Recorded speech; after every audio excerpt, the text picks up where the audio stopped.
I've referred to GLP-1 agents like Ozempic and Mounjaro as miracle drugs, a cure not just for the obesity epidemic, but for the epidemic of overconsumption that drives so much early death in the United States. Overconsumption of alcohol, cigarettes, drugs, gambling, and so on, all of which have been found in studies of varying quality to be positively affected by the GLP-1s. But there's a problem. And if I'm honest, something that makes these drugs less miraculous: they stop working when you stop taking them. The clinical trials of these drugs, the blockbuster papers appearing in the New England Journal and the like, tend to run for about a year. And over that year, for those lucky enough to be randomized to the treatment group instead of the placebo group, the effects are dramatic, life-changing. Tirzepatide, Mounjaro, boasts around a 20% body weight loss in a year, and with it, a slew of other benefits: reduced blood pressure, improved hemoglobin A1C levels, better cholesterol, and of course, those odd off-target effects like a reduction in compulsive shopping. But the duration of the randomized trials, 1 year or a bit more, is, let's face it, arbitrary. And they leave open this really important question of what you do when that first year is over. The data that has emerged so far is pretty clear. If you want to keep the weight off, you keep taking the drug.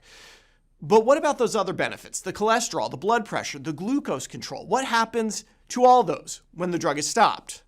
We finally have the answer, and you're not going to like it.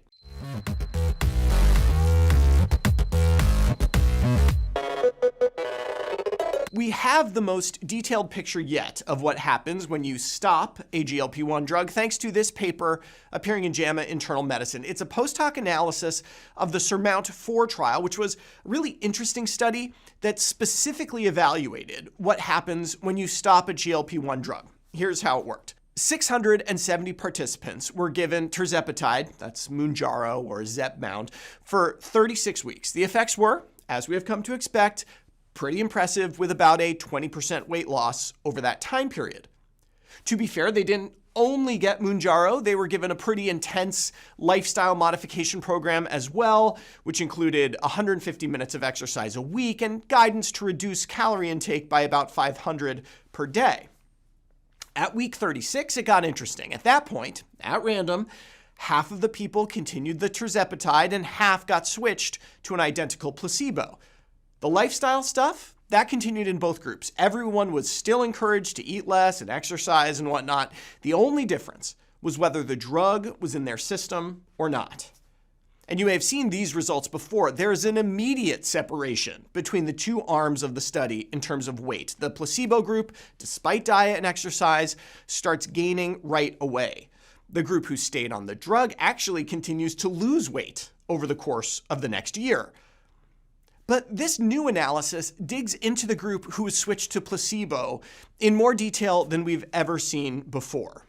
To start off, we need to realize that when you see a graph like this, you're seeing the average weight gain once tirzepatide was switched to placebo. But obviously, not everyone is average. This chart shows you the actual person-by-person change in weight among those who got switched to placebo. I find this incredibly dramatic. Without the drug, almost no one could keep the weight off over the next 12 months. Despite all we say about diet and exercise, it just seems completely ineffective for the vast majority of individuals. You could imagine a drug that sort of resets your baseline body weight somehow, like you take it for a year and lose all this weight, and that's just your new body weight from that point on, like resetting the thermostat in your house. The GLP-1 drugs do not appear to work that way. Our body weight thermostat is still there and rapidly pushes us back towards our starting weight once the medication is out of our system. The authors divided the placebo group into 4 categories: people who only gained a little weight back, that's less than 25% of the weight they had lost, all the way through people who gained more than 75% of their lost weight back over the course of the year. And here's the thing that shocked me most about this.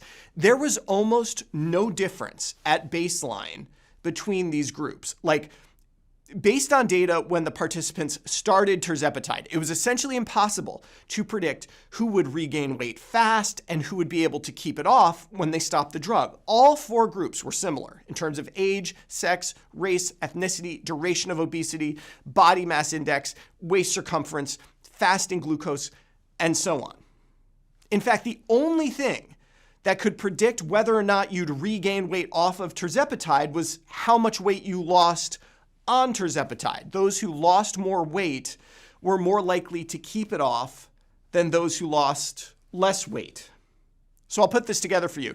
Basically, if you're starting a patient or yourself on tirzepatide, there is basically no way to know if you will need to keep taking it in the long term. After you've taken it for a year, people who get a more dramatic effect tend to hold on to that weight loss a bit better, which I thought at first is a bit odd because, if anything, these are the people for whom the drug worked best. You'd think they'd suffer the most without it. But maybe these are the people who are more motivated to lose weight to begin with. That's a hard variable to measure and thus more motivated to keep it off when the drug goes away. But weight loss is not the only thing these drugs do. They shrink waist circumference, they lower blood pressure, they improve glucose control. What would happen to those factors when the drug is removed?